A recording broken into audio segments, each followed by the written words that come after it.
夏天到了，天气越来越热了，煮一锅绿豆粥喝也是相当过瘾的。但是说到绿豆、红豆，这些豆子其实是很难熟的，在煮的时候往往要耗费很长的时间，有的时候甚至煮1个小时都不够软烂。针对这个问题，我来给大家分享经验。好多人在煮的时候喜欢直接下锅，这是大忌，在煮的时候切记多加一步，10分钟就能软烂开花。大家好，我是小林，欢迎来到我的频道。别管什么豆子，只要是质地硬的，都可以用这方法来操作。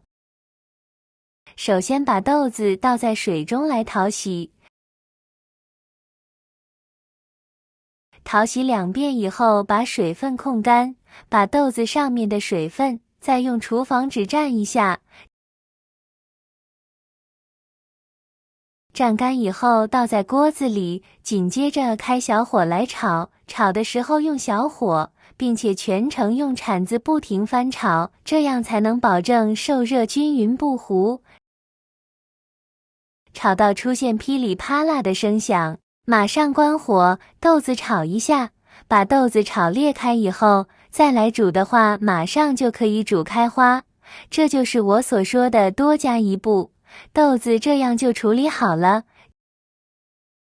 接下来咱们把锅子给准备好，往里面加水，然后开火来烧水，等锅内的水烧开，一直在沸腾之后，我们将豆子给倒进去，继续保持大火煮上10分钟，豆子就开花了。这个时候大家就会观察到红豆已经软烂开花了，虽然开花了，但是还不够，还得继续煮上一会儿，这样汤汁才会更加浓郁，味道更好喝。大火煮沸，小火继续煮上半个小时，直至汤汁绵密以后就可以啦。最后根据个人口味，可以来点冰糖调味，用勺子将其搅拌均匀，就可以把火关掉，盛出来开喝了。多做这一步，用上这方法煮出来的绿豆粥软烂绵密，比粥店里卖的还要美味。夏天来一碗冰镇的绿豆粥真是太享受了。爱喝绿豆粥的朋友们可以试试这个方法哦。绿豆是一种营养丰富的食物，它富含蛋白质、碳水化合物、纤维和多种维生素和矿物质。在夏天，很多朋友都喜欢煮绿豆汤。然而近年来，网络上流传着许多关于绿豆的禁忌搭配，绿豆不能和某些食物一起吃，否则会伤肝肾，对身体不好的。这样的说法在社交平台上广泛传播，让不少人心生恐惧。关于食物相克的说法，其实早在古代医书中就有记载，如《本草纲目》中提到某些食物搭配可能会相反相害。绿豆确实有一些特殊的食性，它富含鞣酸和植酸，如果与含钙、铁丰富的食物如牛奶、菠菜等一起食用，可能会影响矿物质的吸收。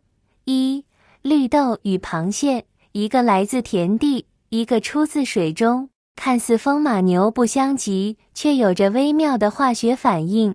绿豆含有丰富的植物蛋白和多种酶类，而螃蟹富含高质量蛋白质和微量元素，当这两者在胃肠道相遇，绿豆中的酶类会与螃蟹的蛋白质发生特殊反应，生成难以消化的复合物，给消化系统带来负担。更为严重的是，这种反应可能产生轻微毒素，长期累积会对肝脏和肾脏功能造成不可忽视的损伤。想象一下，肝脏就像城市的净水厂，负责过滤血液中的有害物质。当这些难消化的复合物进入血液循环，肝脏不得不加班加点工作，长此以往，肝细胞就像被过度使用的滤网，开始出现老化和功能减退。肾脏作为身体的排毒大将，也要承担额外的排出负担，这对已经忙碌的肾单位来说，无疑是雪上加霜。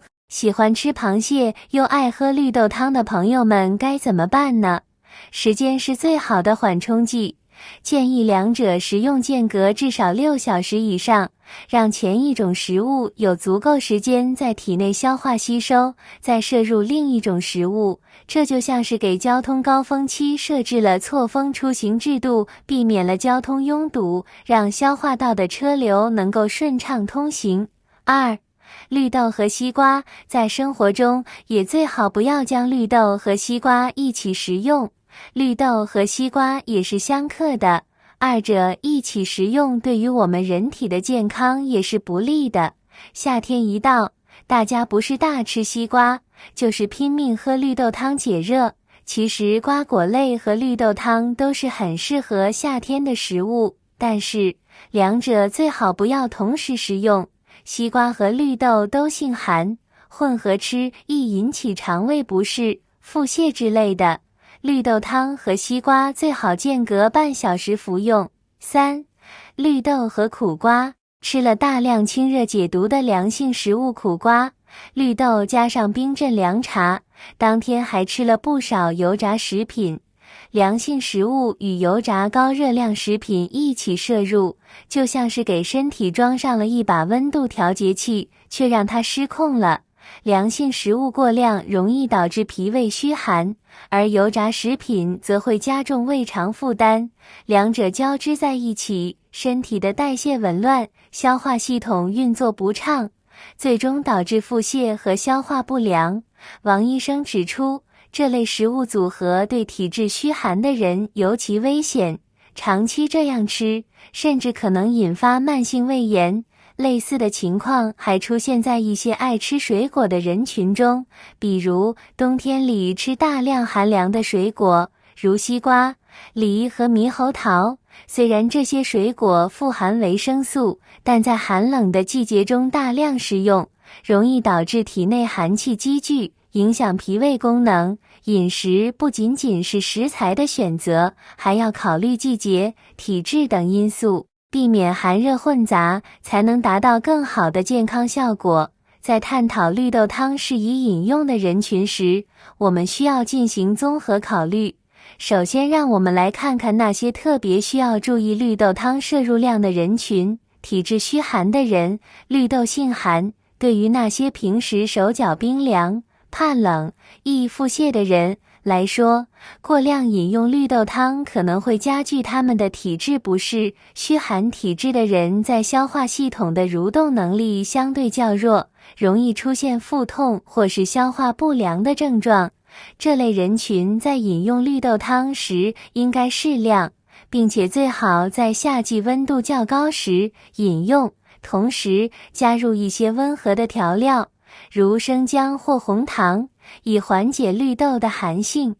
绿豆汤虽好，却非人人适宜，适量饮用，并注意个人体质和健康状况，才能真正从这一传统健康食品中获益。在此基础上，每个人都应该根据自己的具体情况进行调整，避免一概而论地认为绿豆汤对每个人都有益。通过合理的饮食管理，我们不仅可以享受到绿豆汤带来的清凉感，还能有效避免可能的健康问题。熬煮绿豆粥技巧和绿豆粥的食用禁忌是不是都知道了？喜欢的话可以收藏起来哦。感谢大家的支持，我们下期再见。